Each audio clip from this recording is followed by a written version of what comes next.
Hello good morning my dear students. तो इसी के साथ मैं स्वागत करता हूँ आप सभी का मेरे प्यारे चैनल साइंस विजन पे। और मुझे उम्मीद है कि आपका दिन बहुत खुशमय और मंगलमय बीत रहा होगा और आप अपने क्लास 10 की जर्नी को एंजॉय कर रहे होंगे और खूब सारे कहानी और मेमोरीज बना रहे होंगे। तो आज पढ़ाई से शुरू करने से पहले मैं बात बोलूँ कि मुझे याद आया, आज जब मैं पढ़ रहा था ना, तो मैं अपना जब पढ़ाई कर रहा था तो मुझे याद आया वो क्लास 10 के दिन थे जिस दिन में मैं भोरे उठता था, जाता था स्कूल जाके मुझे मेरे बहुत सारे दोस्त मिलते थे, उनके साथ पूरा पीरियड मैंने मस्ती की, पढ़ाई थोड़ी सी मस्ती खूब की, खूब एंजॉय किया। वो दिन जब याद करते ना, बहुत सारी मस्तियाँ की, बहुत सारे मजाक किए, वो टीचर्स के साथ इंटरेक्शन, वो एक अलग माहौल है। मैं यही बोलूँगा क्लास 10th और 9th में जो बच्चे हैं वो इंजॉय करें इसे, क्योंकि ये मोमेंट फिर नहीं आएगा।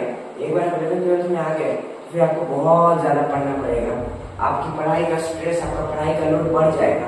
तो इसीलिए 9th-10th में उतना स्ट्रेस लेके पढ़ने की जरूरत नहीं है, थोड़ा सा ही, और ये थोड़ा सा मस्ती ज़्यादा होनी चाहिए। तो क्लास 10th-9th पर अगर थोड़ा ही पढ़ोगे तो वो आपके लाइफ को इफेक्ट नहीं करेगा, मगर अगर आप 9th-10th में मस्ती नहीं करोगे तो फिर वो आपके लाइफ को हिट करेगा। फिर वो दिन नहीं आएंगे, वो दोस्त नहीं आएंगे, वो क्लासेस नहीं आएंगी, वो यादें नहीं आएंगी। तो इसी के साथ अभी तो बहुत कुछ हो गया। तो अब वापस हम अपने प्यार टॉपिक पे आते हैं, जहाँ आज हम पढ़ेंगे सर्कुलेटरी सिस्टम को। तो जैसे कि पिछले वीडियो में हम लोगों ने लाइफ प्रोसेस के दूसरे जो लाइफ प्रोसेस का मेन प्रोसेस था रिस्पिरेशन, उसको कवर किया। रिस्पिरेशन के बारे में पूरा डिस्कशन किया हमने, जाना रिस्पिरेशन का प्रोसेस कैसे होता है, रिस्पिरेशन ब्रीथिंग में क्या अंतर है, हमने डायग्राम डिस्कशन किया, हमने जाना रिस्पिरेटरी सिस्टम क्या है, इस कौन कौन से रिस्पिरेटरी ऑर्गन्स हैं, रिस्पिरेटरी सिस्टम का क्या पाथवे है, कैसे ऑक्सीजन जाता है सेल तक, हमने वो जाना। एल्वेओलाई का क्या रोल है, कैसे ब्लड में जाता है, डिफ्यूजन का प्रोसेस कैसे होता है, हमने ये सब जाना। हमने जाना कि ऑल ऑर्गेनिज्म जो है इनके पास वेल डिफाइंड ऑर्गन नहीं है, वो कैसे रिस्पिरेशन की प्रोसेस करते हैं, उनका रिस्पिरेटरी सिस्टम कैसा है, हमसे अच्छा या कमजोर है। हमने फिर प्लांट के बारे में डिस्कशन किया कि वो कैसे रिस्पिरेशन की प्रोसेस करते हैं, वो कौन कौन से उनके पास ऐसे ऑर्गन्स हैं जो ये कर पाते हैं, तो उनके पास भी वेल डिफाइंड ऑर्गन्स नहीं है, फिर उनके पास कुछ उनके पार्ट हैं जिसके थ्रू वो कर पा रहे, जैसे स्टोमाटा हो गया, बम्बू में लेंटिकल्स हो गए, इन सबको हमने डिस्कस किया, हमने क्वेश्चंस भी किए अच्छे खासे। अब हम जो है अपने इस टॉपिक पे पढ़ेंगे नेक्स्ट लाइफ प्रोसेस, जो कि हमारा सर्कुलेटरी सिस्टम, और ये बहुत मजेदार लाइफ प्रोसेस है। और मैं आपको कमाल की बात बताऊं कि दोनों लाइफ प्रोसेस हमने पढ़ा है या फिर आगे जो हम लाइफ प्रोसेस पढ़ेंगे वो सब इसके बिना हो ही नहीं सकते।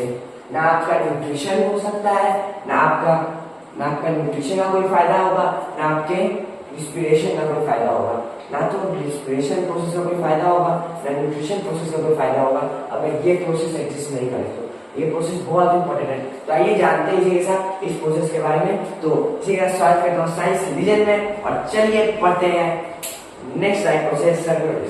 तो अगर हम बात करें तो आज का जो हमारा टॉपिक है वो है हमारा सर्कुलेटरी सिस्टम। आज हम पढ़ेंगे सर्कुलेटरी सिस्टम। सर्कुलेटरी सिस्टम समझाने से पहले मैं आपको छोटा सा टर्म समझा देता हूँ, जो कि है ट्रांसपोर्टेशन। क्या है? ट्रांसपोर्टेशन।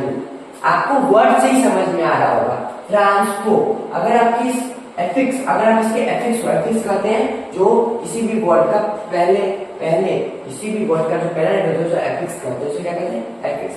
हर वर्ड दो हिस्सों में बटा हुआ होता है, एक लास्ट एक फर्स्ट वाले को हम एफिक्स कहते हैं। तो अगर हम इस वर्ड को तोड़े, ट्रांसपोर्टेशन में से ट्रांस को तोड़े, तो हमें पता चल रहा है कि ट्रांस का मतलब किसी चीज को ट्रांसफर करना। हाँ, ट्रांस का मतलब किसी चीज को ट्रांसफर करना। ट्रांसफर करना यानी एक जगह से दूसरी जगह पहुंचाना। ट्रांसफर मतलब एक जगह से दूसरी जगह किसी चीज को पहुंचाना, उसको हम ट्रांसफर बोलते हैं। तो यानी ट्रांसपोर्टेशन का मतलब है एक जगह से दूसरे जगह तक किसी चीज को पहुंचाना। सर एक बार डिफिनेशन पढ़िए तो the process through which absorb nutrients are transfer from one part to another part in the living organism is known as transportation. Transportation क्या है? वो प्रोसेस है जिससे किसी भी एब्सॉर्ब न्यूट्रिएंट्स कौन से हो गए? Glucose, amino acid, fatty acid, ये जितने भी हैं ये हमारे एब्जॉर्ब न्यूट्रिएंट्स हैं। एब्जॉर्ब न्यूट्रिएंट मतलब जो कि न्यूट्रिशन की प्रोसेस से हम न्यूट्रिएंट निकाल चुके हैं, उसे बिलाई एब्जॉर्ब कर चुका है, डायरेक्ट सर्कुलेटरी सिस्टम में डाल देता है, हमने पढ़ा था। तो वो सारे न्यूट्रिएंट क्या हो गए, अब्जॉर्ब हो गए। यानी ट्रांसपोर्टेशन वो प्रोसेस है जिसके थ्रू अब्जॉर्ब न्यूट्रिएंट्स को ट्रांसफर किया जाता है, यानी एक जगह से दूसरे तक पहुंचाया जाता है, एक पार्ट से दूसरे पार्ट तक पहुंचाया जाता है।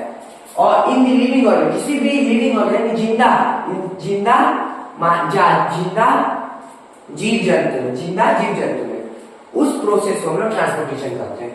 सर समझ नहीं है? जैसे मान लीजिए आपको कोई सामान, मान लीजिए आपके भाई बहन बाहर पढ़ते होंगे, दिल्ली बैंगलोर कहीं भी पढ़ते होंगे, आपकी मम्मी को उन्हें उस सामान भिजवाना है, कपड़े हो सकते हैं, खाने का सामान हो सकता है, कुछ भी भिजवाना है, तो वो क्या करेगी, उस सामान को ट्रांसपोर्ट करेगी। उस सामान को बैंगलोर पहुंचाने के लिए वो क्या करेगी, उस सामान को यहाँ से बैंगलोर ट्रांसपोर्ट करेगी। जैसे मैं बिहार का मानता हूँ, बिहार में मेरी मम्मी को मेरे भाई बैंगलोर, मेरा भाई जो बैंगलोर में, उसे क्या करना है, उसे खाने का कोई सामान भिजवाना है या कपड़े भिजवाने हैं, तो वो क्या करेगी, वो किसी ट्रांसपोर्ट कंपनी के पास जाएगी और उसको सामान देगी और बोलेगी इसको आप प्लीज बैंगलोर भेज दीजिए। तो वो जो ट्रांसपोर्ट कंपनी होगा वो क्या करेगा, वो जो मम्मी ने कपड़ा दिया होगा उसको बिहार से बैंगलोर ट्रांसफर कर देगा। तो जस्ट मानिए कपड़ा क्या है, एब्जॉर्ब न्यूट्रिएंट है, और रीजन क्या है, पार्ट क्या है, बिहार से बैंगलोर। तो यहाँ पे क्या हुआ, उस ट्रांसपोर्ट कंपनी ने कपड़े को बिहार से बैंगलोर ट्रांसफर कर दिया।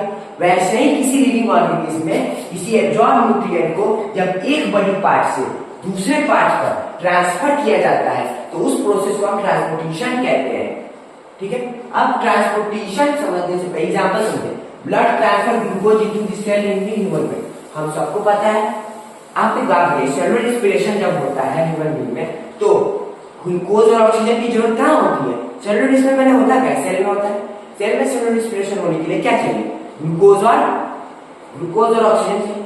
अब ग्लूकोज भाई साहब रखते हैं ब्लड में, नहीं ग्लूकोज भाई साहब बनते हैं, हमारे ग्लूकोज भाई साहब बनते हैं स्मॉल इंटेस्टाइन में, और हमारा ऑक्सीजन होता है लंग्स में। और इन दोनों का काम कहाँ है, सेल में। इन दोनों का काम कहाँ है, सेल के न्यूक्लियस में, कि ये एनर्जी बना सके सेलुलर रेस्पिरेशन करके।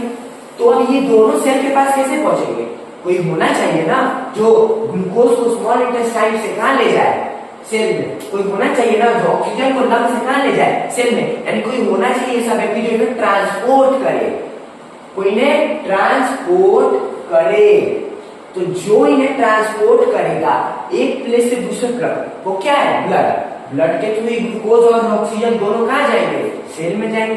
तो यानी ग्लूकोज और ऑक्सीजन, ग्लूकोज क्या है हमारा, एब्जॉर्ब न्यूट्रिएंट, ऑक्सीजन क्या है हमारा, वो भी न्यूट्रिएंट, ऑक्सीजन हमारा क्या है, गैस। इन दोनों को ट्रांसफर करेगा कौन, ब्लड। तो ये कौन सा सिस्टम हुआ, एक ट्रांसपोर्टेशन सिस्टम हुआ जिसमें एब्जॉर्ब न्यूट्रिएंट ग्लूकोज ब्लड के थ्रू कहाँ पहुंच रहा है, सेल में। तो इस पूरे प्रोसेस को हम कहेंगे ट्रांसपोर्टेशन। वही एग्जांपल दिया हुआ है, blood transfer glucose, blood glucose को ट्रांसफर करता है into the cell in the human body, in the human being. यहाँ पे ज्यादा एप्रोप्रिएट होगा ह्यूमन बॉडी में नहीं, मतलब ह्यूमन बीइंग में ट्रांसफर करता है।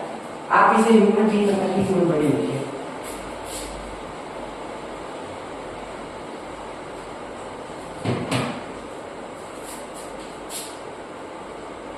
अब ट्रांसपोर्टेशन का सीधा से सिंपल सा मतलब है किसी भी अब्जॉर्ब न्यूट्रिएंट को या किसी भी चीज को जब एक ह्यूमन बॉडी में या फिर किसी भी लिविंग ऑर्गेनिज्म के बॉडी में एक जगह से दूसरी जगह ट्रांसफर किया जाता है, जैसे ग्लूकोज को स्मॉल इंटेस्टाइन से पिलाई ब्लड में देता है, ब्लड उसे कहाँ लेके जाता है, सेल में। तो उसने क्या किया, ट्रांसफर किया ग्लूकोज का कहाँ, सेल में, स्मॉल इंटेस्टाइन से। तो ये कौन सा प्रोसेस हुआ, ट्रांसपोर्टेशन। ट्रांसपोर्टेशन का सीधा सा मतलब है एक चीज को दूसरे जगह पहुंचाना, उसे हम ट्रांसपोर्टेशन करें। अब आइए अगला पार्ट जो पढ़ना है सर्कुलेटरी सिस्टम, जो कि मेन पोर्शन है इस चैप्टर का। इस चैप्टर का, इस लाइफ प्रोसेस का, पूरे लाइफ प्रोसेस का सबसे मेन प्रोसेस और रेस्पिरेशन के बाद सबसे मेन प्रोसेस ये है। वैसे तो चारों के चारों लाइफ प्रोसेस बहुत मेन है, अगर ना काम कर दोगे तो किसी को एक को मेन बोलना सही नहीं होगा। तो आइए सर्कुलेटरी सिस्टम करते हैं। सर्कुलेटरी सिस्टम का भी आपको मतलब पता चल रहा होगा, एक ऐसा सिस्टम जो कि किसी को सर्कुलेट कर रहा हो। सर्कुलेट करने का मतलब बांट रहा हो, सर्कुलेट करने का मतलब पहुंचा रहा हो। जैसे मानिए आपके क्लास में आपके क्लास टीचर आई और उसने पूरे जो क्लास के बच्चे उसकी पेयर कॉपी चेक की, किसी एक बच्चे को बुलाया, बोला ये सारे कॉपी क्लास में सर्कुलेट कर दो। सर्कुलेट करना मतलब इस पूरे कॉपी को एक एक बच्चे तक पहुंचा दो। क्लास टीचर ने क्या किया, आई बोली कि 40 कॉपी है, इसको सर्कुलेट कर दो पूरे क्लास में। तो उस बच्चा क्या करेगा, एक एक कॉपी को जिसका होगा उसके पास पहुंचा देगा। तो सर्कुलेटरी सिस्टम का मतलब कुछ नहीं है। सर्कुलेटरी सिस्टम का मतलब है वो सिस्टम, सर्कुलेटरी सिस्टम का मतलब है वो सिस्टम जिसमें एक ह्यूमन किसी भी लिविंग ऑर्गेनिज्म में ब्लड के थ्रू जब चीजों को, न्यूट्रिएंट को सर्कुलेट किया जाता है, डिफरेंट सेल्स तक पहुंचाया जाता है, तो उस सिस्टम को बोलते हैं सर्कुलेटरी। सर्कुलेटरी सिस्टम का मतलब कुछ नहीं है, एक वो सिस्टम जिसमें डिफरेंट बॉडी पार्ट्स तक ब्लड के थ्रू जब न्यूट्रिएंट्स को पहुंचाया जाता है उसे हम सर्कुलेटरी सिस्टम कहते हैं। सर्कुलेटरी सिस्टम, सर्कुलेटरी वर्ड से आपको पता चला होगा, पहुंचाना, यानी एक ऐसा सिस्टम है जो कि बॉडी के हर सेल तक न्यूट्रिएंट्स को पहुंचाता है, तो सेलुलर डिस्ट्रीब्यूशन कर सके। अब ये सर्कुलेटरी सिस्टम 3 चीजों से मिलकर बना है। ये सर्कुलेटरी सिस्टम 3 चीज से मिलकर बना है। पहला ब्लड, दूसरा ब्लड वेसल, तीसरा हार्ट। ये जो मैंने क्या बोला, ये जो एक सर्कुलेटरी सिस्टम है जो कि न्यूट्रिएंट्स को सर्कुलेट करता है हमारे बॉडी में, आपके बॉडी में, वो 3 चीजों से मिलकर बना है। यानी ये जो सिस्टम है ये 3 पिलर्स पे खड़ा है। ये 3 चीज इस सिस्टम को चलाते हैं, इनके वजह से सर्कुलेटरी सिस्टम परफॉर्म होता है। सर्कुलेटरी सिस्टम क्या है, जैसे मानिए आपके घर पे एक आदमी आया, आपके घर पे क्या आया, एक आदमी आया, उसने बोला भाई भैया इस चिट्ठी को इस मोहल्ले तक पहुंचा दीजिएगा। यानी आप क्या है, पोस्टमैन आपके पास आया, आदमी चिट्ठी डाला, इस चिट्ठी को बैंगलोर पहुंचाना है, तो आप पोस्टमैन आप क्या करोगे, उसे पोस्ट कर दोगे। कहाँ, बैंगलोर में जो पोस्ट वाला होगा उसे लेगा और नाम करेगा और उस चिट्ठी को सर्कुलेट कर देगा। बहुत सारी चिट्ठियां होंगी, उस बहुत सारी चिट्ठियों को अलग अलग पर्सन के पास इसका नाम होगा, उसको सर्कुलेट कर देगा। उस सर्कुलेट का मतलब कुछ नहीं है, एक स्पेसिफिक आदमी जब बहुत सारे लोगों को बहुत सारी चीजों को पहुंचा रहा होता है, दे रहा होता है, तो उसे हम सर्कुलेटरी सिस्टम कहते हैं। सर्कुलेटरी सिस्टम का सीधा सा मतलब है किसी एक चीज को डिफरेंट बॉडी तक, डिफरेंट पार्ट तक पहुंचाना। सर्कुलेटरी सिस्टम का सीधा मतलब है पहुंचाना। तो हम लोग को 3 चीजों के आने पड़ना सर्कुलेटरी सिस्टम है। पहला ब्लड, दूसरा ब्लड वेसल, तीसरा हार्ट। और तो हार्ट का अलग कहानी है। अब आइए सबसे पहले ब्लड के बारे में जानते हैं। तो blood is a type of connecting tissue throughout all the nutrients circulate to the human body by the helping of pumping organ heart। अब क्या है, अब देखिए हम सब जानते हैं ये जो सर्कुलेटरी सिस्टम है, मेरी हमें ह्यूमन्स में पढ़ना है, तो ह्यूमन्स नहीं जानते। तो ब्लड क्या है, आप सब जानते हो ब्लड क्या है। ब्लड एक कनेक्टिव टिश्यू है, आपने 9 में पढ़ा है। ब्लड एक कनेक्टिव टिश्यू है, पूरे बॉडी में फैला हुआ है, कुछ चीजों को कनेक्ट करके रखता है। ठीक, ब्लड क्या है, एक कनेक्टिव टिश्यू है और इसी ब्लड के थ्रू हमारे हर बॉडी पार्ट के सेल्स तक न्यूट्रिएंट्स पहुंचता है कि वो सेलुलर रेस्पिरेशन कर सके। हर जो इम्पोर्टेंट न्यूट्रिएंट होता है जो हर बॉडी पार्ट के पास, चाहे वो ब्रेन हो चाहे वो मार्टोई हो, पहुंचता है किसकी मदद से, ब्लड की मदद से। अब ये पहुंचता कैसे, हमारा दिल जो होता है वो पंप करता है, धड़कता है, और उसके धड़कने से प्रेशर जनरेट होता है जिससे ब्लड को प्रेशर मिलता है, और उस प्रेशर के साथ ब्लड जो है वो बॉडी के डिफरेंट रीजन को एक्सप्लोर कर पाता है, डिफरेंट रीजन तक जा पाता है और न्यूट्रिएंट पहुंचा पाता है। तो वही लिखा हुआ है कि ब्लड जो है वो एक कनेक्टिव टिश्यू है। ब्लड क्या है, कनेक्टिव टिश्यू है। ब्लड क्या है, ब्लड एक कनेक्टिव टिश्यू है। ठीक है, थ्रू आउट, जिसके थ्रू ऑल द न्यूट्रिएंट, जितने भी न्यूट्रिएंट है वो सर्कुलेट होते हैं। सर्कुलेट का मतलब पहुंचते यानी पहुंचते हैं। सर्कुलेट का मतलब पहुंचते या पहुंचाए जाते हैं टू द ह्यूमन बॉडी में पहुंचाए जाते हैं, इंफेक्टेड पार्ट तक पहुंचाए जाते हैं by the helping of pumping organ. Heart के पंप करने की वजह से उसे हम कहते हैं ब्लड। अब आपको ब्लड के बारे में 3 चीजें पढ़नी, ब्लड के टाइप्स पढ़ने और मेनली 3 ब्लड के 3 टाइप के बारे में पढ़ना है। क्या जानते हैं?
तो आपको ब्लड के कुछ टाइप है।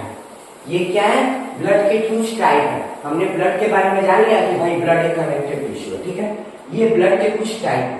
सबसे पहले ब्लड 2 हिस्सों में बंटता है।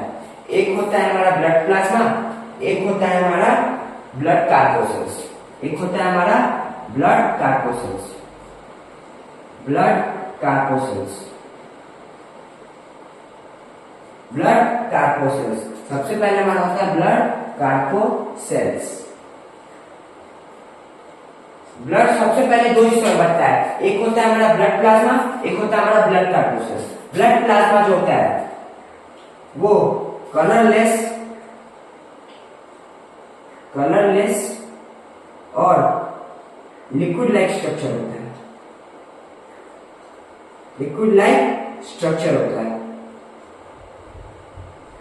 लिक्विड लाइक ब्लड प्लाज्मा क्या होता है? कलरलेस होता है, लिक्विड लाइक स्ट्रक्चर होता है और इसका मेन काम होता है वेस्ट मटेरियल्स को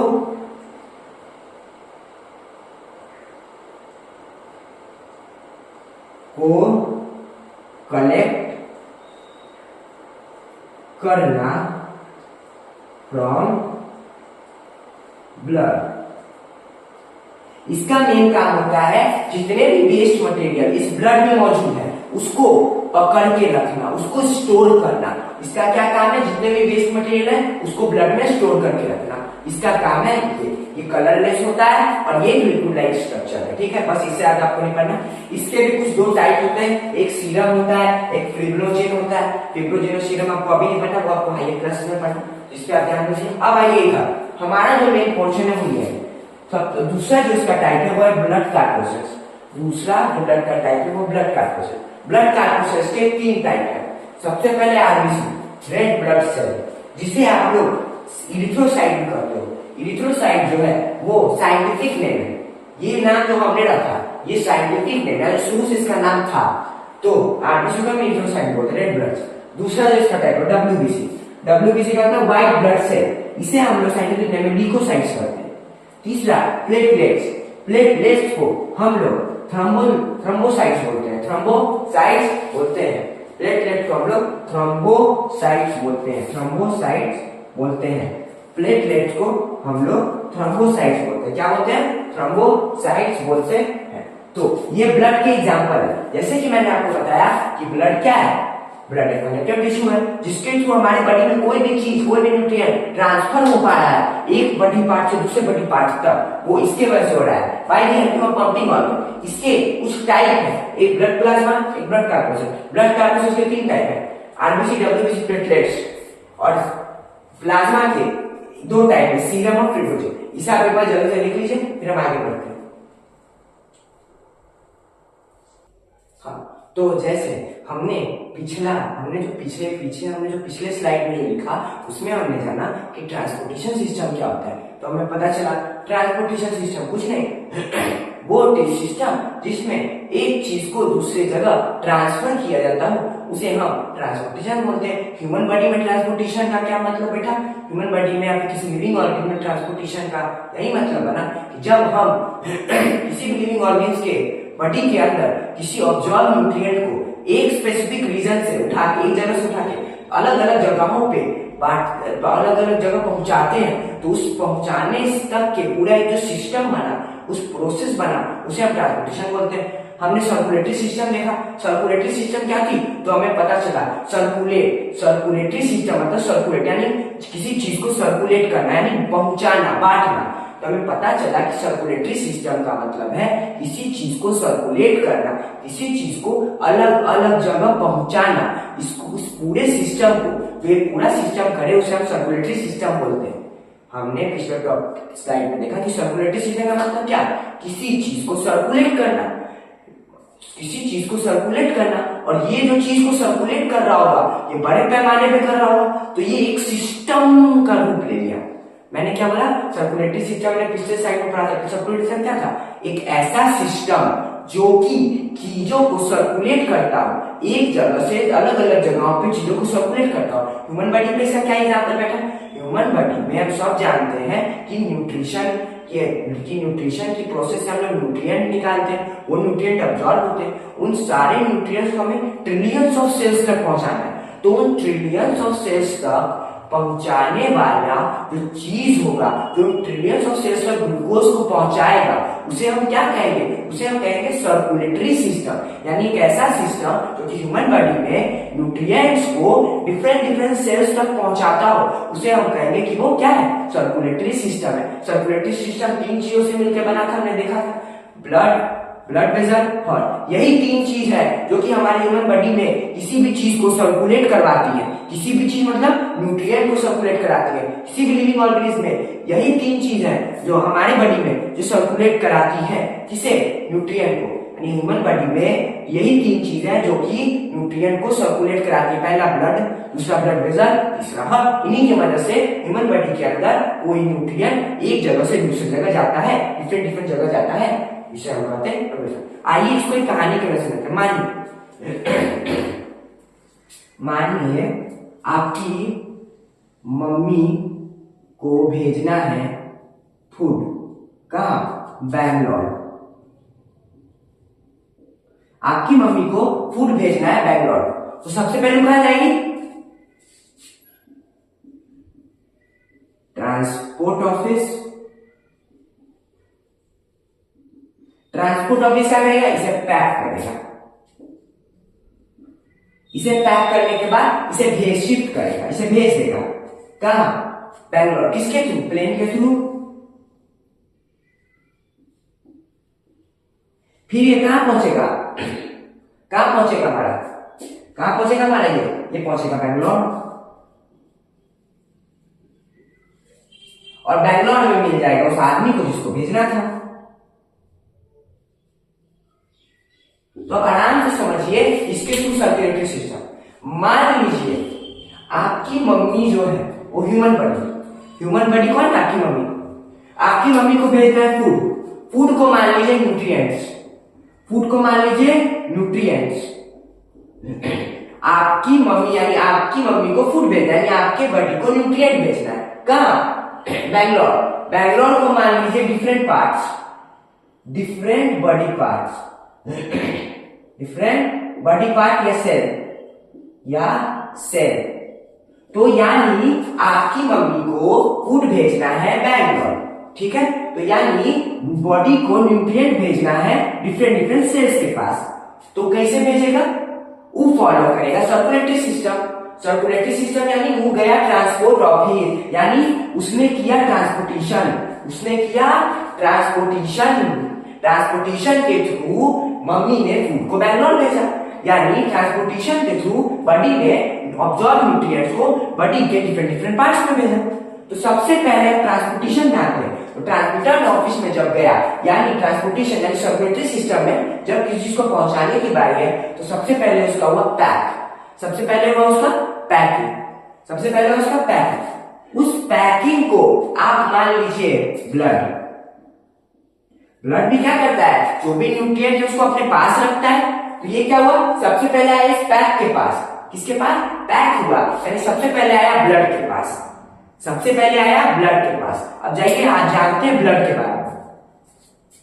ब्लड के थे 3 टाइप, ब्लड के थे 3 टाइप, यानी ब्लड के थे 3 भाई। पैक किया 3 लोगों ने, 3 लोगों ने पैक किया, यानी 3 लोग हैं ब्लड में जो कि क्या करेंगे, ब्लड की मदद करेंगे इनको सर्कुलेट करने। सबसे पहला रेड ब्लड सेल, जिसे हम लोग इरिथ्रोसाइट्स बोलते हैं, जिसे हम लोग इरिथ्रोसाइट्स बोलते हैं। इसका काम क्या होता है ब्लड में, कि ये दरअसल circular biconcave and dish shape का होता है। रेड ब्लड सेल जो होता है वो circular biconcave and dish shape का होता है, और ये रेड इसलिए दिखता है, appear red due to presence of haemoglobin. वही हेमोग्लोबिन जिसका हमने रिस्पिरेशन में यूज जाना था, कि अगर ये ना हो तो सेल्स के पास ऑक्सीजन पहुंच ही नहीं सकता, क्योंकि यही वो मीडियम है जो कि ऑक्सीजन को ब्लड में सप्लाई करवाता है, ब्लड में स्प्रेड करवा देता है, और जल्दी से जल्दी ब्लड के थ्रू ऑक्सीजन उस सेल में पहुंचाता है। तो रेड ब्लड सेल का काम यही है कि उसके अंदर हेमोग्लोबिन है, और उसके में से ऑक्सीजन का क्या होता है, ट्रांसफर होता है डिफरेंट डिफरेंट पार्ट का, डिफरेंट डिफरेंट सेल्स का। अब जानते हैं दूसरा ब्लड का जो दूसरा कंपोनेंट है व्हाइट ब्लड सेल, इसे हम कहते हैं ल्यूकोसाइट्स। इसका साइंटिफिक नेम है ल्यूकोसाइट्स। ये क्या है, WBC, WBC का मतलब व्हाइट ब्लड सेल, जिसे हम लोग साइंटिफिक नेम में ल्यूकोसाइट कहते हैं। इसका काम क्या है, लार्ज न्यूक्लिएटेड एंड कलरलेस, ये एक लार्ज न्यूक्लिएटेड शेप में है, और WBC यानी व्हाइट ब्लड सेल कलरलेस होता है। व्हाइट ब्लड सेल का कोई कलर नहीं होता, और ये न्यूक्लिएट इन शेप होता है। Make immunity system inside body. अब एक बहुत भयानक वर्ड आया, इम्यूनिटी सिस्टम। आप सबने कोरोना में सुना होगा कि आपके बड़ बुजुर्ग कह रहे होंगे कि जिसका इम्यूनिटी ज्यादा होगा वही कोरोना से लड़ सकता है। आपको अपना इम्यूनिटी बनाने का जरूरत है, इम्यूनिटी बढ़ाओ, सेब खाओ, फल खाओ, न्यूट्रिएंट की चीजें खाओ, इम्यूनिटी बढ़ाओ। दरअसल इम्यूनिटी क्या होता है, ये एक सिस्टम होता है। इम्यूनिटी सिस्टम एक सिस्टम होता है जो हमारे बॉडी के अंदर होता है, और वो जो कि वायरसेस और बैक्टीरिया से लड़ता है। इम्यूनिटी सिस्टम एक सिस्टम होता है जो कि WBC हमारे बॉडी के अंदर प्रोड्यूस करता है, जनरेट करता है, ताकि जो भी बैक्टीरिया और वायरसेस बाहर के एटमॉस्फेयर से हमारे बॉडी में इन करे, उससे WBC लड़ सके। WBC यानी जो इम्यूनिटी सिस्टम है वो भी अपना वायरसेस रिलीज करता है, और दोनों वायरस में टकराव होता है, और उसमें जो इम्यूनिटी सिस्टम होता है उस वायरस को मार देता है, और इससे वो आपके बॉडी के अंदर के सेल्स और टिश्यूज को प्रोटेक्ट करता है। तो इम्यूनिटी सिस्टम का काम होता है एक प्रोटेक्शन गार्ड की तरह, जो कि आपके बॉडी को प्रोटेक्ट करके रखता है वायरसेस और बैक्टीरिया से। It kills all the bacteria and viruses that are harmful for body. WBC क्या बनाएगा, इम्यूनिटी सिस्टम बनाएगा। वो इम्यूनिटी सिस्टम क्या रिलीज करेगा, अपना वायरस रिलीज करेगा, सॉरी वो इम्यूनिटी सिस्टम अपना वायरस रिलीज करेगा, और वो वायरस जो होगा, वो जो हार्मफुल वायरस और बैक्टीरिया एटमॉस्फेयर से आपके बॉडी में आओगे उसको किल कर देगा, उसको मार देगा, और आपके बॉडी को उनसे बचा लेगा। तो इसका काम है protection of a body, body का प्रोटेक्ट करना, किससे, वायरस और बैक्टीरिया से। इसलिए हम WBC को एंटीबॉडी भी बोलते हैं, क्यों, क्योंकि ये बॉडी को प्रोटेक्ट करता है। अब बात करते हैं तीसरे और अंतिम कंपोनेंट की, जो कि प्लेटलेट्स। ये कैसा होता है, प्लेटलेट कलरलेस होता है और सेल्फ फ्रेगमेंट होता है। फ्रेगमेंट वर्ड आप रिप्रोडक्शन में देखेंगे तो फ्रेगमेंट वर्ड पड़ेगा। फ्रेगमेंट वर्ड का मतलब है जो अपने सेल को रीजनरेट कर सके। फ्रेगमेंट वर्ड सेल का मतलब होता है जो अपने सेल्स के टुकड़े कर सके और उससे फिर एक नया सेल बना सके, उसे हम सेल फ्रेगमेंट कहते हैं। मैंने क्या बोला, सेल फ्रेगमेंट का मतलब वो सेल्स जो कि खुद के सेल्स के टुकड़े कर सकते हैं और फिर से उससे नया सेल बना सकते हैं, उसे हम लोग सेल फ्रेगमेंट कहते हैं। तो प्लेटलेट सेल फ्रेगमेंट होता है। तीसरा, फंक्शन इन ब्लड क्लॉटिंग। अब ये ब्लड क्लॉटिंग करता है। अब सपोज करिए आपने कई बार देखा होगा, जैसे आपको एक खेल खेलने गए, मान लीजिए क्रिकेट खेलने गए, आपने डाइव मारी, आपका हाथ जमीन पे रगड़ाया और छिला दिया, यहाँ पे पूरा खून बढ़ रहा है, खून बढ़ रहा है, खून बढ़ रहा है। थोड़े देर तक खून बहेगा, थोड़े देर बाद खून अपने आप बहना बंद हो जाता है, खून अपने आप बहना बंद हो जाता है और वहां पे थोड़ी देर बाद कुछ खोटी आ जाता है, यानी ब्लड की कवरिंग आ जाती है, जिसे आप खोटी करते हो, एक हार्ड कवरिंग आ जाती है जिसे आप खोटी करते हो। वो क्या होता है, वही जरा सा ब्लड क्लॉटिंग होता है। ब्लड क्लॉटिंग का काम ही, प्लेटलेट्स का काम ही यही है कि जो भी बाउंस हो, जो भी इंजरी हो, उस इंजरी से ब्लड का कम से कम लूज हो, बॉडी से ब्लड को उस समय कम से कम लूज करे और ब्लड को क्लॉट कर दे, यानी ब्लड को रोक दे बहने से। क्लॉट करेगा ना, ब्लड को बहने से रोक दे और वहां पे क्या करे, उस सेल्स को हार्ड कर दे, वहां पे खोटी आ जाए, उसे हम कहेंगे प्लेटलेट्स। प्लेटलेट्स का सीधा सा सिंपल सा मतलब है कि ब्लड को क्लॉट करता है, यानी ब्लड को बहने से रोकता है। मान लीजिए आपको कोई भी सीरियस इंजरी हो गई जिसमें आपका खून लगातार बह रहा है, अगर प्लेटलेट्स नहीं हो तो क्या होगा, वो बहता जाएगा, फिर आपके बॉडी में ब्लड का लैक हो जाएगा। जैसे ही आपके बॉडी में ब्लड का लैक होगा, आप क्या होगा, आपका पूरा सिस्टम मैन्युफैक्चरिंग कर जाएगा। आप क्या होगा, आपके सेल्स खाना नहीं बना पाएंगे, ऑक्सीजन नहीं मिल पाएगा, पूरा बॉडी कोलैप्स कर जाएगा, मर जाएंगे। तो प्लेटलेट्स क्या करता है, जो भी छोटी बड़ी इंजरी होती है, बाउंस होते हैं, उसमें क्या करता है कि ब्लड जब बह रहे होते हैं तो प्लेटलेट्स क्या करता है, ब्लड को रोक देता है, ब्लड को बहने से रोक देता है, वहां पे क्लॉट कर देता है। क्लॉट करने का मतलब वहां पे आपने देखा होगा खोटी जैसा कुछ आ जाता है, वही खोटी जैसा वहां पे खोटी वहां पे क्या होता है, आ जाता है, ब्लड को ठीक कर देता है। प्लेटलेट्स क्या करता है, जब आपका ब्लड बह रहा होता है उसे ठीक कर देता है। जैसे ही ब्लड ठीक होता है तो क्या होता है, धीरे धीरे ब्लड की स्पीड कम होगी, फिर कुछ देर बाद वहां पे क्या आ जाएगा, खोटी आ जाएगा, यानी ब्लड की कवरिंग आ जाएगी। तो ये ब्लड को क्लॉट करता है, ब्लड को रोकने का काम करता है। ठीक है, तो ये था पूरे 3 ब्लड के टाइप्स, आरबीसी के मतलब सॉरी ब्लड के जो ब्लड कॉर्पोसेल्स है उनके 3 टाइप के, red blood cell, white blood cell, platelet. Red blood cells का काम क्या था, क्योंकि उसमें भाई हेमोग्लोबिन है तो ऑक्सीजन का ट्रांसफर कर देता है। व्हाइट ब्लड सेल का काम क्या था, इम्यूनिटी सिस्टम बनाता है, एंटीबॉडी है, बॉडी को प्रोटेक्ट करता है वायरस बैक्टीरिया से। प्लेटलेट का क्या काम है, ब्लड को क्लॉट करना, यानी ब्लड को क्लॉट करना, किससे, ब्लड को क्लॉट करना, जो भी बाउंड हो उससे ब्लड का कम लॉस हो, बॉडी में ब्लड ज्यादा मेंटेन रहे, इसमें मदद करता है। अब हाँ, हम पढ़ा दिए कि प्लेटलेट ब्लड क्लॉट करता है, लेकिन फिर भी आपने देखा होगा जब किसी को चोट लगता है या खून बह रहा होता है तो सब लोग बोलते हैं कि भाई उसको खून को जब खून बह रहा होता है तो सब लोग बोलते हैं कि उसके हाथ को दाबो या उस रीजन को दाबो जहां से खून निकल रहा है। क्यों, भाई प्लेटलेट तो होता ही है, प्लेटलेट संभाल लेगा, ब्लड तो रोक ही देगा प्लेटलेट बढ़ने से, क्लॉट करने से, तो फिर दिक्कत क्या है।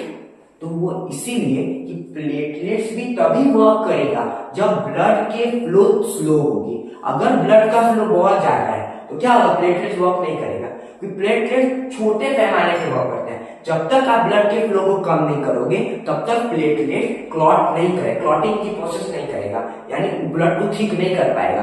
ब्लड को ठीक नहीं कर पाएगा तो वहां पे खोटी नहीं आ पाएगी, एक प्रोटेक्शन गार्ड नहीं आ पाएगा, इसके बाद ब्लड नहीं जा सकता। तो इसलिए सब बड़े बुजुर्ग बोलते हैं कि जहां भी खून बह रहा है उस जगह को पकड़ ले कि ब्लड की स्पीड कम हो और प्लेटलेट्स अपना वर्क कर सके, ब्लड को क्लॉट कर सके, यानी ब्लड को बहने से रोक सके। ठीक है, अब तो आपसे कोई बोले ना कि ये खोटी क्या है, खोटी कैसे आ गई, तो उसको बताना प्लेटलेट्स का कमाल है, ब्लड बह रहा था, ब्लड का लॉस हो रहा था, प्लेटलेट ने ब्लड क्लॉट कर दिया, ब्लड को ठीक कर दिया, ब्लड के फ्लो को जैसे ही ठीक किया क्या हुआ, धीरे धीरे वहां पे खोटी आ गई। ठीक, अब ब्लड के फंक्शन जानते हैं कि ब्लड का हमारे बॉडी में क्या क्या फंक्शन है। इस तरह हमने ब्लड के टाइप पढ़ लिया, ब्लड के फंक्शन जानते हैं। सबसे पहले deliver oxygen nutrient to all body, हम सबको पता है कि ऑक्सीजन यानी हीमोग्लोबिन के मदद से ब्लड के थ्रू सेल्स में जाता है और न्यूट्रिएंट्स भी जाता है, ग्लूकोज। तो ये तो पहला काम है कि deliver oxygen nutrient to the all body cells. ठीक है, दूसरा ट्रांसपोर्ट हार्मोन्स। हार्मोन्स क्या होता है ये आप जब नेक्स्ट चैप्टर में आइएगा कंट्रोल बॉडी सिस्टम में आपको डिटेल बताऊं, अभी बता दूं तो बस ये केमिकल सब्सटेंस होता है। इसके क्या करता है, केमिकल सब्सटेंस होता है जिसका बॉडी में अपना एक रोल होता है, ठीक। तो ये हार्मोन्स का भी ट्रांसफर करता है, हार्मोन भी ब्लड के थ्रू ट्रांसफर होते हैं, ठीक है। तो ये हार्मोन का ट्रांसफर। तीसरा, मेंटेन बॉडी टेम्परेचर। ये बॉडी टेम्परेचर को मेंटेन करके रखते हैं। मान लीजिए ब्लड क्या पूरे बॉडी में फैला हुआ है, जिस रीजन में भी टेम्परेचर बहुत ज्यादा होने लगता है, मान लीजिए ब्लड पूरे बॉडी में फैला हुआ है, तो ब्लड क्या करता है, अब पूरे बॉडी का टेम्परेचर एक समान रखता है। यानी मान लीजिए क्योंकि ब्लड पूरे रीजन में फैला हुआ है, मान लीजिए आपके हाथ में टेम्परेचर बहुत ज्यादा हुआ, तो ब्लड क्या करेगा, वहां से टेम्परेचर को उठाएगा, पूरे बॉडी में बांट देगा। यानी आपकी ह्यूमन बॉडी में कहीं एक जगह एक ज्यादा हीट नहीं हो सकता।